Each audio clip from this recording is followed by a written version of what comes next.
तो नेक्स्ट हम बात करते हैं अबाउट दी ओशियंस की। ठीक है, प्रोटेक्टेड एरियाज़ की बात कर रहे थे यार इन्वायरमेंट एंड इकोलॉजी में। उसमें हम जो ओशियन से रिलेटेड जो चीज़ें न्यूज़ में रही थी उसकी बात करते हैं। सबसे पहले जो चीज़ न्यूज़ में रही थी दैट इज़ ओशियन कॉन्फ्रेंस जो हुआ 2025 में।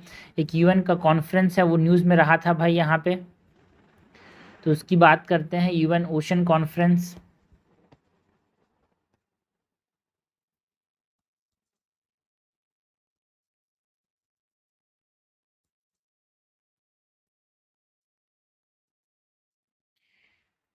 जिसको यूएन ओशन कॉन्फ्रेंस 3 भी बोलते हैं, बिकॉज ये थर्ड ओशन कॉन्फ्रेंस हुआ था फ्रांस में।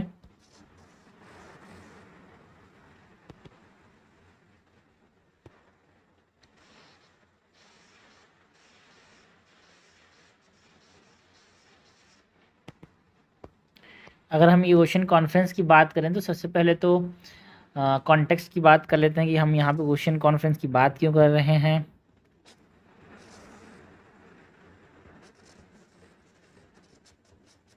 सो लोकेशन कहाँ पे हुआ था, ये लोकेशन हुआ था नीस फ्रांस में।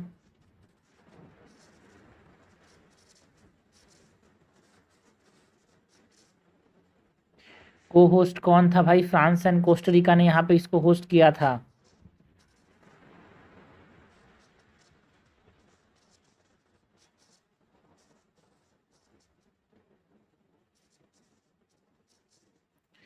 पर्पस की बात करें, जो यूएन ओशन कॉन्फ्रेंस हुआ था क्यों हुआ था भाई। पर्पस की बात करें तो एडवांस ओशन कंजर्वेशन के लिए।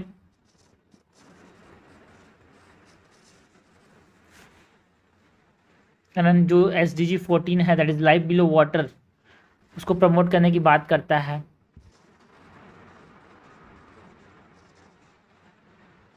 ओके, प्रमोट ओशन की बात करें तो आपको सबसे इम्पोर्टेंट चीज़ ये याद होना चाहिए कि SDG 14 जो है वो लाइफ बिलो ओशियन की बात करता है, लाइफ बिलो वाटर की आउटकम्स। अगर हम बात करें यूएन ओशन कॉन्फ्रेंस में क्या की आउटकम्स आए थे,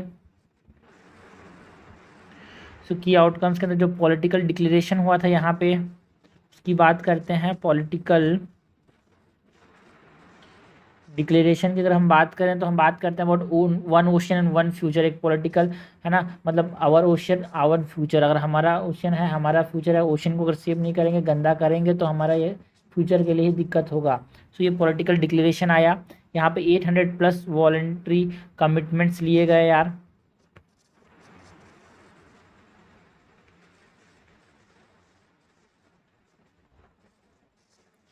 एंड 30 प्लस ओशन प्रोटेक्शन हमको देखने को मिला। हम 30% ओशन को यहाँ पे प्रोटेक्ट करेंगे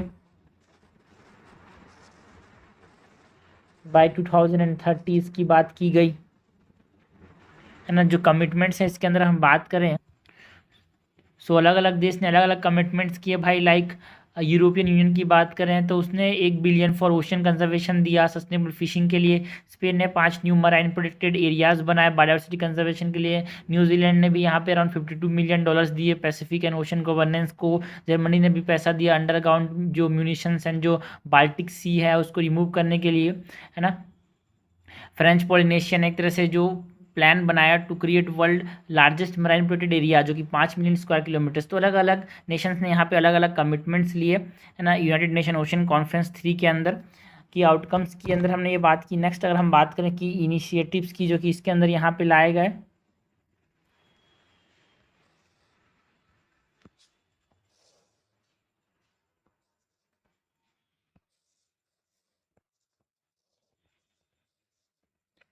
सो की इनिशिएटिव्स के अंदर हम बात करते हैं about the nice wake up call जो कि प्लास्टिक पॉल्यूशन के लिए,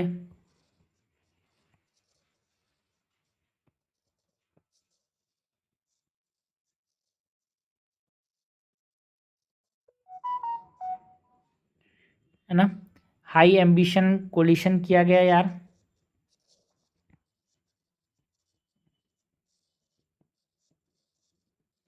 हाई एम्बिशन कोलिशन जो है वो किसके लिए है, नॉइस पॉल्यूशन के लिए। कोरल बॉन्ड की बात की गई। India and world bank, Indonesian world bank ने कोरल बॉन्ड बनाने की बात की। ओके।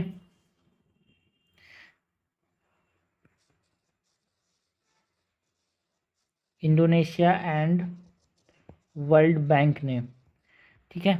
डिक्लेरेशन की तो बात की हमने, यहाँ पे थीम की बात नहीं की भाई। जो थीम था यहाँ पे 2025 का, वो क्या था? Accelerating action and mobilising all actors to conserve and sustainable use the ocean. So theme की अगर हम बात करें 2025 में जो यहाँ पे ओशन कॉन्फ्रेंस हुआ था, इसका थीम क्या था? एक्सेलरेटिंग। मेंस में बहुत काम आता है भाई थीम जो है। आप इस इंट्रोड्यूस कर सकते हो थीम से। डाटास काम आते हैं जो मैं लिखता हूँ, इंट्रोड्यूस कर सकते हो उस चीज़ से। So accelerating action and mobilising all actors to conserve and sustainably use the ocean. ये थीम भाई हमारे पास पहली बार न्यूयॉर्क में 2017 में, फिर लिस्बन 2022, फिर 2025 में थर्ड कॉन्फ्रेंस हुआ, 2028 में फोर्थ कॉन्फ्रेंस जो कि चिली एंड साउथ कोरिया साथ में होस्ट करने की सोच रहे हैं भाई। की इनिशिएटिव्स की बात की। नाउ रीजनल कमिटमेंट्स की बात करें, जो मैंने यहाँ पे बताया ना, कमिटमेंट्स जो लिए गए थे यहाँ पे 800+ वॉलंटरी कमिटमेंट्स, तो उसमें और रीजनल कमिटमेंट्स यहाँ पे न्यूज़ में रहता है, और कौन कौन से देश ने क्या क्या कमिटमेंट्स किए वो इम्पोर्टेंट है भाई। यहाँ पे हम रीजनल कमिटमेंट्स की बात करें,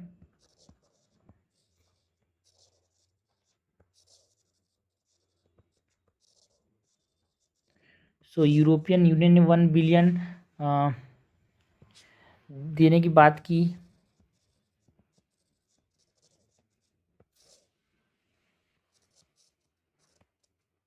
है ना, euro 1 billion euro for research and fishing, sustainable fishing.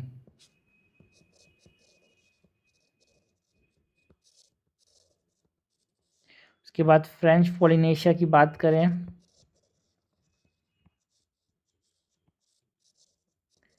So French Polynesia ने एक तरह से world largest marine protected area बनाने की बात की गई,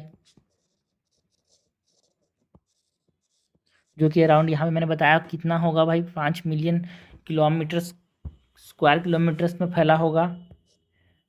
जर्मनी की बात करें तो जर्मनी ने कमिटमेंट किया कि हमारे पास अराउंड 100 मिलियन यूरोस, है ना, फॉर जो म्यूनिशन जो गंदगी है अंडर वाटर उसको रिमूवल के लिए, यहाँ पे इसने 100 मिलियन यूरोस दिए जर्मनी ने। न्यूजीलैंड की बात करें तो उसने अराउंड $52 मिलियन दिए भाई for ocean governance. And Spain ने 5 न्यू मराइन प्रोटेक्टेड एरियाज बनाए।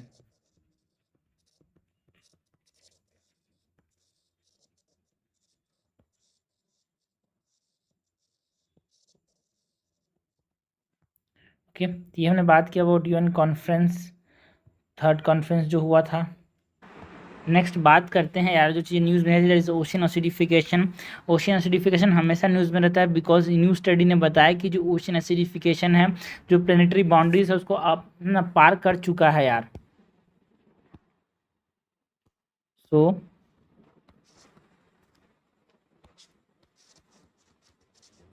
ओशियन एसिडिफिकेशन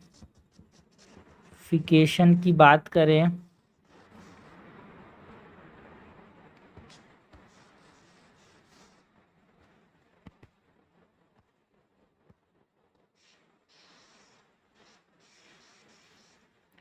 सो ओशन एसिडिफिकेशन के अंदर सबसे पहले डेफिनेशन की बात करते हैं यार। ओशन एसिडिफिकेशन होता क्या है?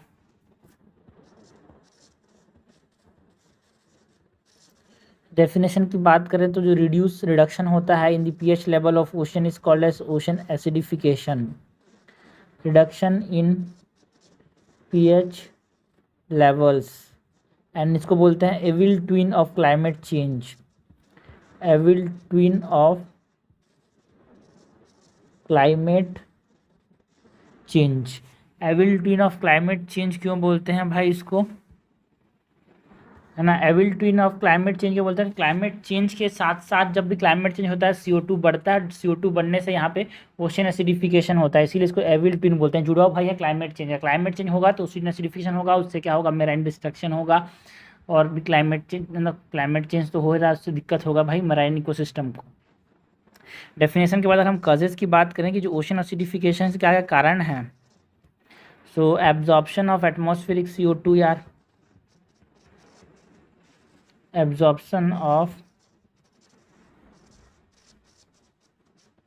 एटमॉस्फेरिक CO2, केमिकल रिएक्शन जो कि कार्बोनिक एसिड बना रहा है, chemical reaction forming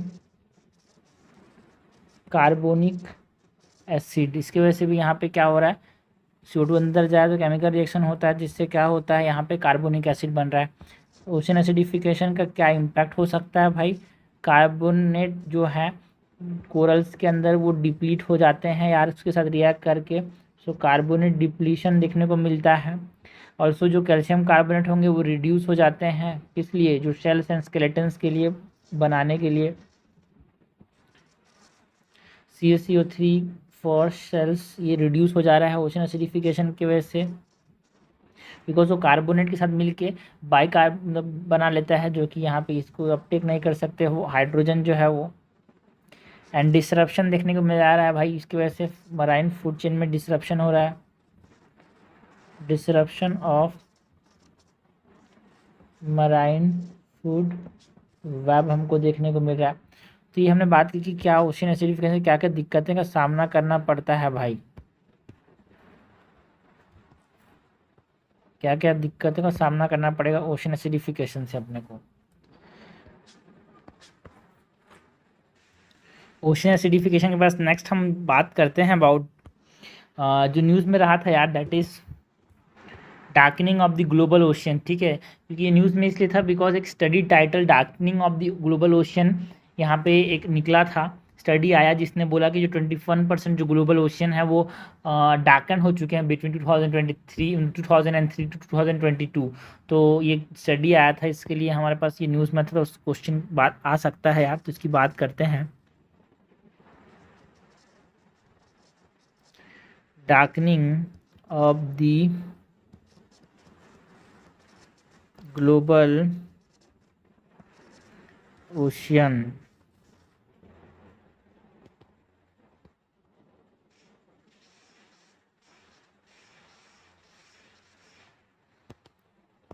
so darkening of the global ocean की सबसे पहले डेफिनेशन की बात करें, सो जो लाइट पेनिट्रेशन है वो कम हो रहा है, उसको हम क्या बोलते हैं, डार्कनिंग बोलते हैं, ठीक है।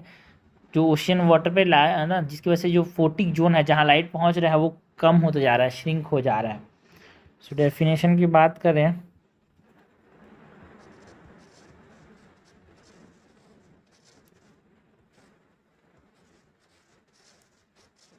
Reduction in light penetration, shrinking of the photic zone। Causes की बात करें कि किस चीज़ की वजह से यहाँ पे लाइट क्या हो रहा है, डार्कनिंग हो रहा है। अगर हम बात करें कोस्टल डार्कनिंग की, सो वो जो रन ऑफ सेडिमेंट की वजह से, सेडिमेंट्स जो हैं या फिर जो न्यूट्रिएंट्स हैं वो चले जा रहे हैं, उसकी वजह से कोस्टल डार्कनिंग हो रही है ना। जो सेडिमेंट्स चले जा रहे हैं, ऑर्गेनिक मैटर, न्यूट्रिएंट जब वो रन ऑफ कर जा रहे हैं तो क्या हो रहा है, एल्गल ब्लूम हो रहा है, जिसकी वजह से जो लाइट सनलाइट है वो ब्लॉक हो जा रहा है। तो ये कोस्टल डार्कनिंग की बात करें। ओपन ओशन में डार्कनिंग क्यों हो रही है भाई, because of the planktons and temperature changes, है ना। जो प्लैंकटॉन डायनेमिक चेंज हो रहा है, जो सरफेस टेम्परेचर है वो ज़्यादा हो रहा है, इसकी वजह से अल्टर हो जा रहे हैं ओशन करेंट्स, इसकी वजह से यहाँ पे डार्कनिंग हो रही है।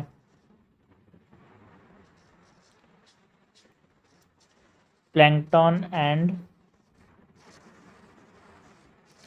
टेम्परेचर चेंजेस,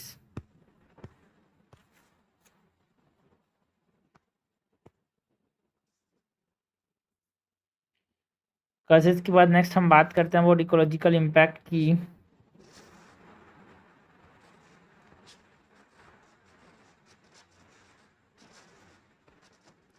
जो डार्कनिंग हो रहा है, ओशन डार्कनिंग, उसका क्या इम्पैक्ट पड़ेगा भाई ग्लोबल। सो पहले तो बायोडाइवर्सिटी प्रोडक्टिविटी कम हो जाएगी, बिकॉज लाइट से फोटोसिंथेसिस होगा, लाइट से हमें खाना बनेगा। तो अगर लाइट नहीं जाएगा तो क्या हो जाएगा, बायोलॉजिकल प्रोडक्टिविटी कम हो जाएगी यार। सो रिड्यूस बायोलॉजिकल प्रोडक्टिविटी हमको देखने को मिलेगा, है ना। एंड जो सनलाइट के ऊपर जो डिपेंडेंट ऑर्गेनिजम्स हैं उनको नुकसान पहुंचेगा।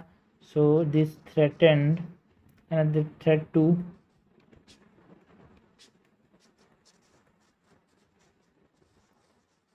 सनलाइट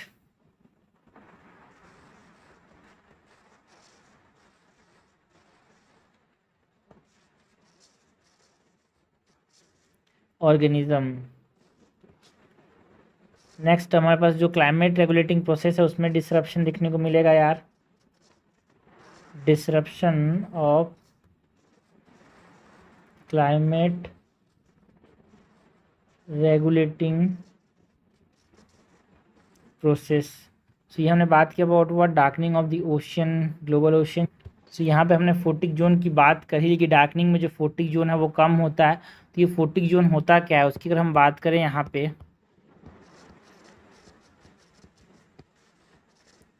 सो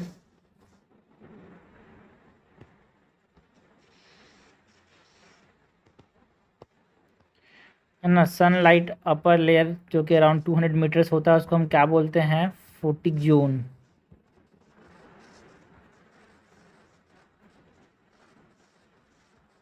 एंड इट यहाँ पे जो 90% मराइन लाइफ है वो यही इसी फोटिक जोन में रहता है यार। Inhabited by 90% of the marine life and base of the marine food chain. ये फोटिक जोन होता है, ये मेन बेस होता है of the marine food chain, because it enables photosynthesis, इसको बोलते हैं base of the marine food chain. And ये ऑक्सीजन प्रोडक्शन के लिए वाइटल, बिकॉज यहाँ फोटोसिंथेसिस होगा तो ऑक्सीजन प्रोडक्शन भी यहीं से होगा यार। So it is vital for oxygen production. And also healthy photic zone होने से क्या होता है, जो मराइन फूड चेन है वो सस्टेन रह जाएगा, जिससे हमारे पास ग्लोबल फिशरीज भी एक तरह से सस्टेन करेगा, ग्रो करेगा। सो ये हमने बात की darkening of the global oceans की। नेक्स्ट हम बात करते हैं about the ocean coordination mechanism की, जो कि रिसेंटली यहाँ पे लॉन्च हुआ था यार, है ना। जो इंटर गवर्नमेंटल ओशनोग्राफिक मतलब इंटर गवर्नमेंटल जो ओशनोग्राफिक कमीशन हुआ था यूनेस्को का, उसमें यहाँ पे ओशन कोऑर्डिनेशन मैकेनिज्म लॉन्च हुआ था। सो ओशन कोऑर्डिनेशन मैकेनिज्म की बात करें,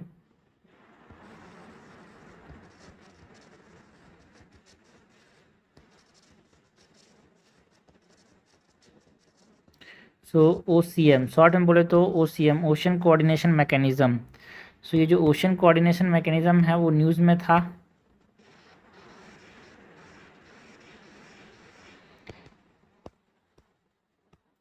ये ओशन कोऑर्डिनेशन मैकेनिज्म का ओरिजिन की बात करें, जो CMLE स्ट्रेटेजिक एक्शन प्लान है, CMLE मतलब जो यहाँ पे जिसने एक स्ट्रेटेजिक एक्शन प्लान लॉन्च किया है 10 year CMLE plus strategic action plan से यहाँ पे ये आया है कोऑर्डिनेशन, जो ओशन कोऑर्डिनेशन मैकेनिज्म है वो। सो ओरिजिन की बात करें, so origin from the 10 year CLME plus strategic action programme. And purpose क्या था भाई इसका, है ना, एक collaborative governance for marine resource management, collaborative governance हो सके जिसे हम मराइन की रिसोर्स को एक तरह से सस्टेनेबली मैनेज कर सकें, उसके लिए बनाया गया है ये ocean coordination mechanism.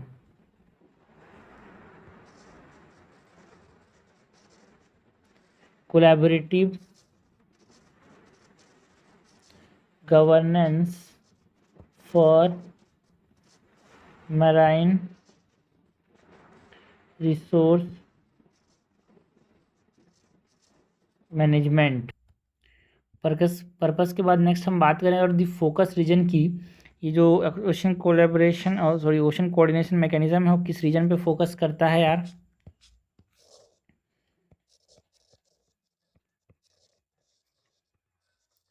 So it focus on wider जो वाइडर कैरिबियन रीजन है एंड जो नॉर्थ ब्राज़ील शेल्फ है उस पे फोकस करता है।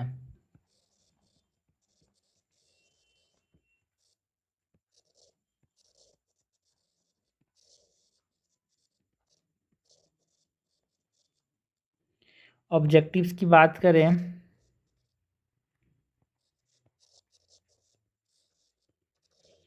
सो ऑब्जेक्टिव्स के अंदर यहाँ पे जो कोऑर्डिनेशन ओशन कोऑर्डिनेशन मैकेनिज्म है एक सस्टेनेबल फिशरीज को बढ़ावा देने की कोशिश करता है ये।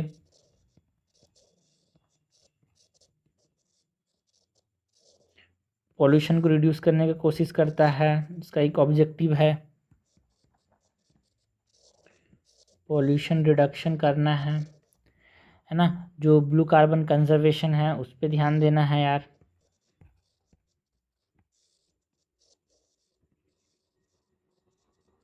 मतलब जो वाटर में जो कार्बन डाइऑक्साइड स्टोर है उस पर ध्यान देना है। एंड मराइन स्पेशियल प्लानिंग करना है, ये इसका एक ऑब्जेक्टिव है। और मराइन प्रोटेक्टेड एरियाज़ को एक्सपांड करना है। Marine protected area expansion. Objectives के बाद ये जो ओशन कोऑर्डिनेशन मैकेनिज्म है इसको फंडिंग कहाँ से मिलता है भाई? सो ग्लोबल इन्वायरमेंट फैसिलिटी से फंडिंग मिलता है।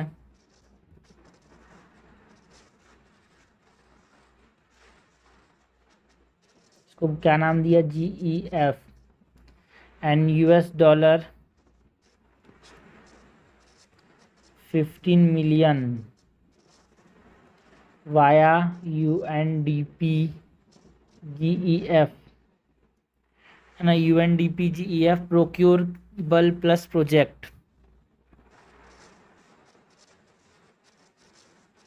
प्रोक्योरेबल रीजन प्लस प्रोजेक्ट से यहाँ पे फंडिंग मिलता है।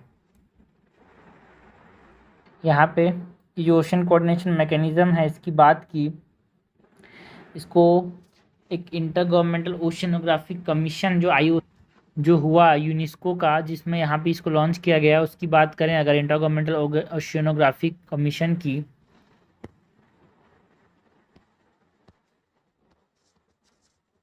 इंटर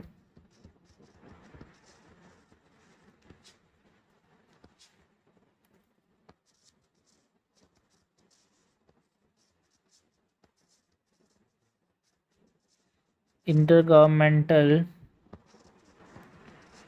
ओशियनोग्राफिक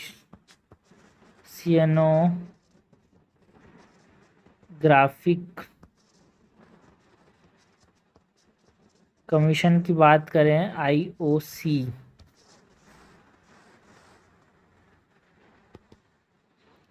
ये जो इंटर गवर्नमेंटल ओशियनोग्राफिक कमीशन है इसके अंदर मैंडेट की बात करें सबसे पहले तो इंटरनेशनल कोऑपरेशन इन मैराइन साइंस, ये एक मैंडेट है इसका कि हमारे पास इंटरनेशनल कोऑपरेशन होगा मराइन साइंस में जिससे हम इम्प्रूव कर सकें ocean coastal and marine resource management को। सो इसका मैंडेट क्या है? इंटरनेशनल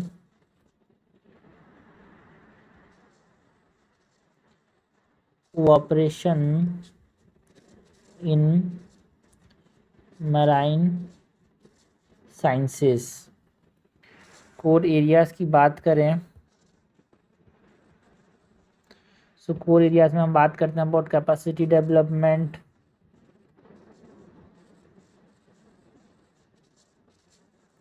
हम बात करते हैं अबाउट ओशियन ऑब्जर्वेशन,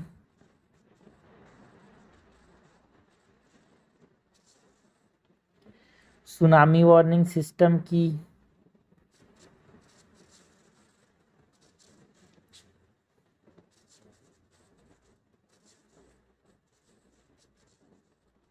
बात करते हैं अबाउट ओशन लिटरेसी की। ये सब एरियाज़ पे फोकस करना इंटर गवर्नमेंटल ओशिनोग्राफी कमीशन का काम है यार। लीडरशिप की बात करें तो UN decades of ocean sciences जो है इसको लेड करता है, ग्लोबल लीडरशिप। यूएन जो डिकेड्स ऑफ ओशन साइंसेस है फॉर सस्टेनेबल डेवलपमेंट, उसके साथ ये कोऑर्डिनेट करता है, जिसको ओशन डिकेड भी बोला गया।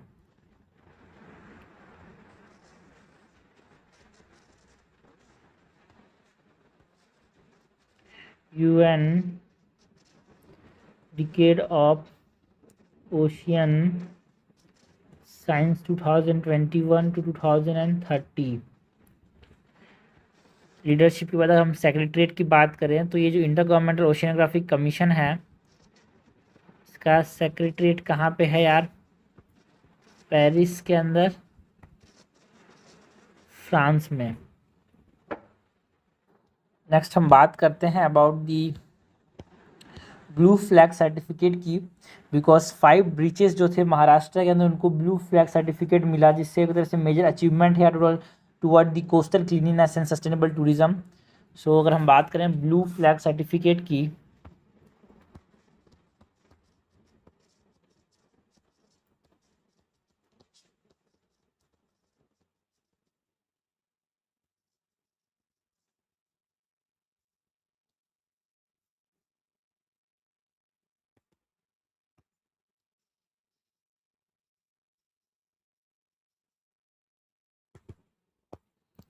सो ब्लू फ्लैग सर्टिफिकेशन के अंदर जो अवार्डिंग अथॉरिटी है जो कि ब्लू फ्लैग सर्टिफिकेट देती है, वो कौन है भाई? Foundation for environmental education.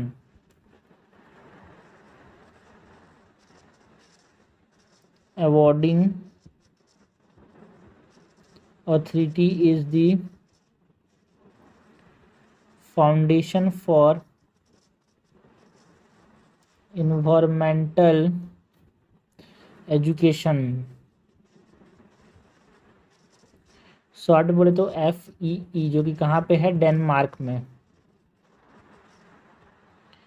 And criteria क्या है भाई? किस क्राइटेरिया को ऊपर ये ब्लू फ्लैग सर्टिफिकेट देता है?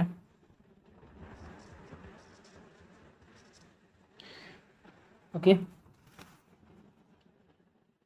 Environmental education, bathing water quality, environmental management, safety and services. ऐसे कौन कौन से 5 बीचेस हैं उसकी हम बात करें तो एक तो है श्रीवर्धन बीच, एक नगांव बीच है, एक परनका बीच है, एक गुहागर बीच है, और एक लादूघार बीच है। क्राइटेरिया के अंदर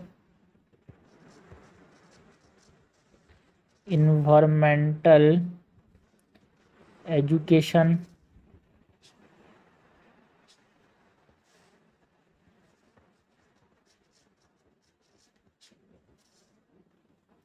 bathing water quality,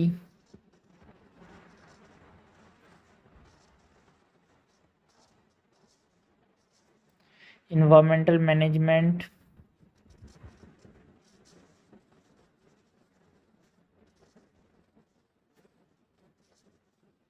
safety and services, इन सब चीज़ को देखते हुए यहाँ पे ये ब्लू फ्लैग सर्टिफिकेट जो है फाउंडेशन फॉर एनवायरमेंटल एजुकेशन जो डेनमार्क में है वो देता है।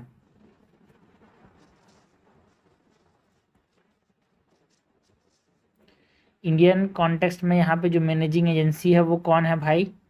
SI com. SI com is the society of integrated coastal management.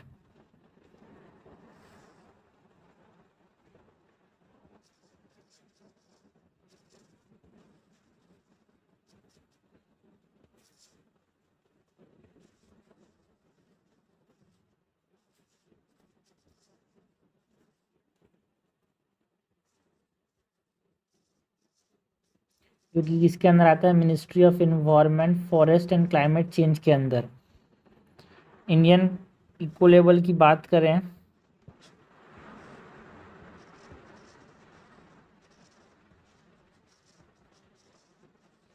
सो जो बीम है, बीम्स इनिशिएटिव, वो यहाँ पे इको लेवल प्रोवाइड करता है यार। जो बीच इन्वायरमेंट एंड एस्थेटिक मैनेजमेंट है वो। नोटेबल साइट्स की बात करें तो ऋषिकोंडा बीच आंध्र प्रदेश, महाराष्ट्र में 6 साइट्स हैं, कर्नाटका में 2 साइट्स हैं। टॉप रैंकिंग जो बीचेस हैं वो स्पेन एंड ग्रीस के अंदर हैं, फिर टर्की में है भाई। इंडिया में टोटल 18 बीचेस हैं।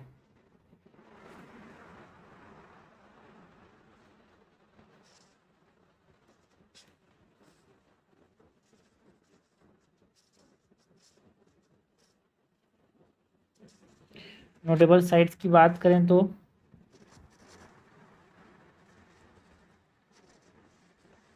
ऋषिकोंडा बीच आंध्र प्रदेश,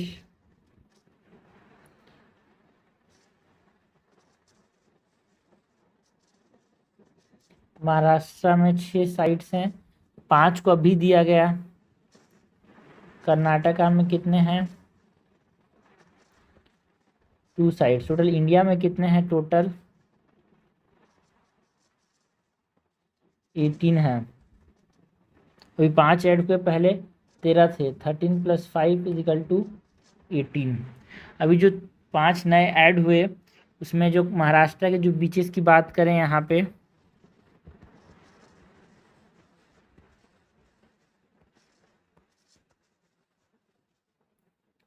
सो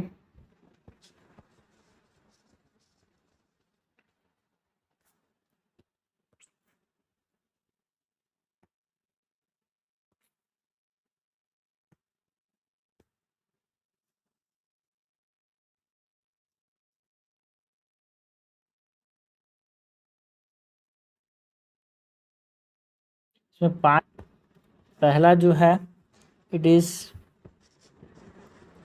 श्रीवर्धन बीच, फिर नगांव बीच। श्रीवर्धन जो है रायगढ़ डिस्ट्रिक्ट में है, नगांव भी रायगढ़ डिस्ट्रिक्ट में है।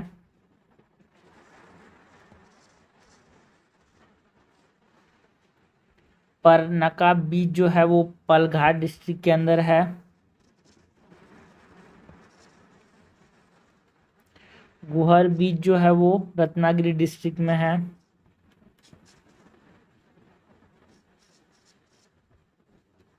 गुआघर बीच।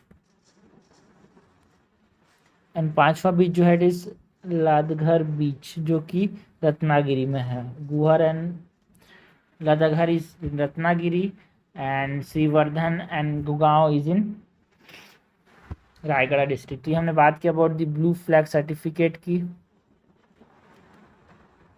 ये जो ऋषिकोंडा बीच है ना उसको पहले यहाँ पे हटा दिया गया था, फिर उसको मिला, ठीक है। Rushikonda beach has regain blue flag certificate यार।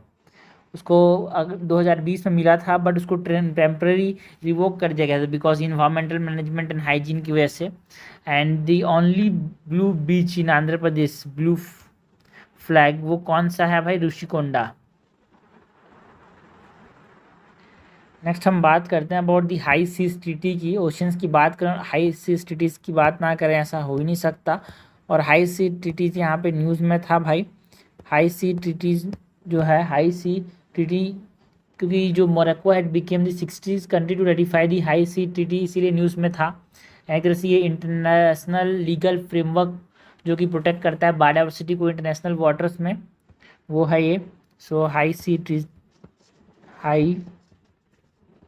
सीज ट्रीटी की बात करें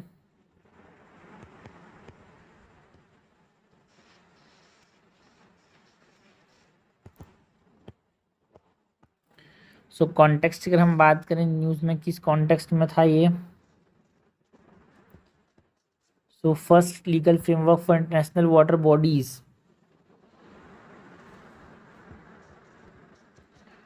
first legal framework for international water biodiversity. And legal basis की बात करें, जो हाई सी ट्रीटीज़ है इसका लीगल बेसिस कहाँ से मिलता है इसको? UN convention on loss of the sea, that is UNCLOS से, UN convention on the law of the seas, UNCLOS. Legal basis के बाद अगर हम की ऑब्जेक्टिव्स की बात करें, सो 13 to 30 गोल है फॉर मराइन प्रोटेक्टेड एरियाज यार,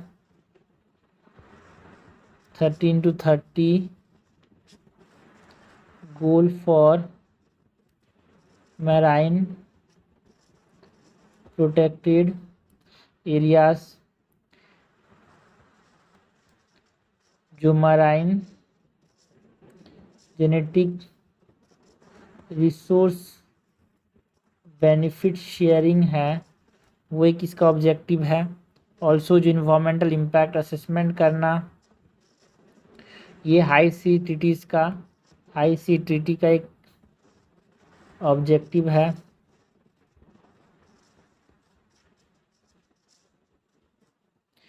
capacity building and technology transfer is also an objective.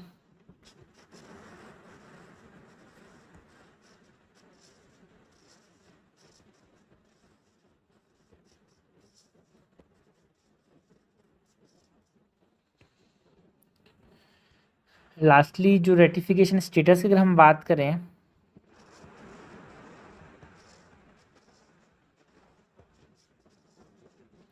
तो 60 कंट्रीज़ ने यहाँ पे नोटिफाइड कर लिया है भाई ये जो हाई सी ट्रीटीज़ है, जिसमें जो 60th कंट्री बना वो मोरक्को बना यार।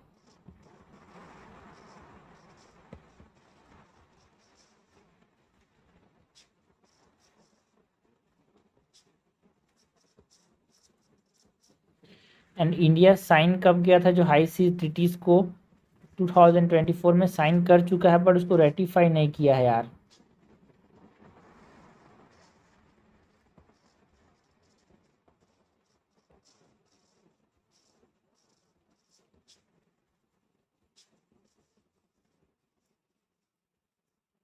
ओके, सो ये हमने बात की about the high sea treaties की, है ना। हमने बात की अबाउट ब्लू फ्लैग सर्टिफिकेट की, हमने बात की about the international governmental oceanographic commission की, हमने बात की ओशन कोऑर्डिनेशन मैकेनिज्म की, पोफोटिक जोन क्या होता है, जो डार्कनिंग हो रहा है ग्लोबल ओशियन का, ओशन एसिडिफिकेशन क्या होता है, यूएन ओशन कॉन्फ्रेंस की बात की भाई। ओशन के अंदर जो चीज़ें न्यूज़ में थी, जो इंपॉर्टेंट हमसे क्वेश्चन पूछा जा सकता है, मेंस में भी प्रीलिम्स में भी, दोनों के रेफरेंस में यहाँ पे हमने बात किया। हर डाटा को आप इस्तेमाल कर सकते हो इंट्रोडक्शन, कंक्लूजन में एंड मेंस के बॉडी में भी लिख सकते हो सब चीज़ों को।